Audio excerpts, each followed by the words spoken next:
Hello guys, HowToTruckDriver101.com. This is Big Ken. Sorry for the new location. I don't look very comfortable because I'm not very comfortable. But that's another story. Alright guys, this one is about racial profiling at the airports. A lot of people have been suggesting the T.S.A. should racial profile because they're looking for terrorists. They're not just looking for terrorists, they're looking for anybody who could be shady trying to get on a plane. The other part, people have got to learn to be more patient. Everybody was all into patience after 9/11. Remember, everybody was, oh yes, we're going to be patient because these people have to, make this right and they can't be wrong. And now you're already impatient and just 10 years later, oh, I just want to walk through security. No, you can't. They're always going to assume you're possibly guilty. It would be foolish for them not to, because if they do and something bad happens, all of you big whiny babies are going to come back and sue the shit out of them. I mean, people act like, oh no, I'm glad, if a terrorist attack happens, if for some reason, say some crazy white dude who just whips out, an AK-47 on a plane and kills everybody, we ain't gonna sue. You're gonna sue that T.S.A.'s asshole off. And you know it. And people kill me with that crap. Everybody wants to talk about, I'll accept this and I'll accept that. None of you wanted to accept the goddamn thing. I remember when 9/11 happened, people were like, the government should pay money. Remember the government gave money to the 9/11 victims' families? All types of stuff. I mean, you have to make up your mind, America. Or do you have balls? Can you get on a plane and deal with the fact that a terrorist attack can happen? Or do you not have balls? And trying to racially profile isn't going to work. It's a global war on terror. There's people who are dark like me who might be Muslim terrorists. There are people who are light or white people who could be Muslim terrorists. There are people who are terrorists but not Muslims.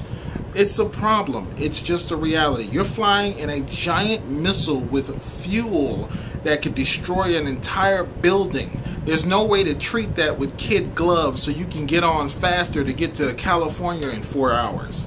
I mean, come on, you're getting there in 4 hours. I mean, we don't really appreciate world travel. It used to take months, to get to a place like California. It used to take months to get to Europe. It used to take a lot of time. Maybe I'm over-exaggerating, but it did. It took a lot of time to do that. Now you do it in hours. So just be patient. Just stay focused on the bigger picture. Nobody wants to see 2 buildings fall again. Every group, I don't care whether you're black, white, Hispanic, Puerto Rican, even Muslims, everybody feels like you should be watching the other guy because that's the real guilty party.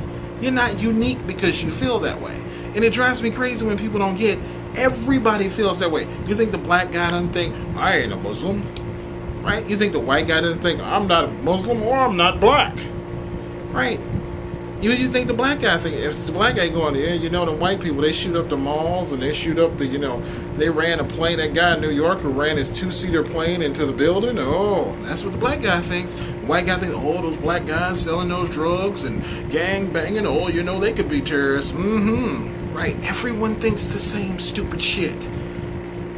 You're not special. And using racial profiling and terrorism in a global war where people look different and based on region would be stupid. Here, let me help you. If you go to the FBI's website, the top 10 terrorists, all you have to do is sit there and look. Be honest. If they shaved their beards and all you saw was skin color and face, wouldn't you think sometimes black guy, Mexican, sometimes you might think white? Go into your hometown. You got a Mexican side of town. Go into the Mexican side of town. And I guarantee you're going to bump into some Brazilians. You might bump into some people that you've never heard of. Or you might bump into some people who are Puerto Rican. Or you might bump into some people who are from Guatemala. Or you might bump into some people who are from many other islands or Samoan.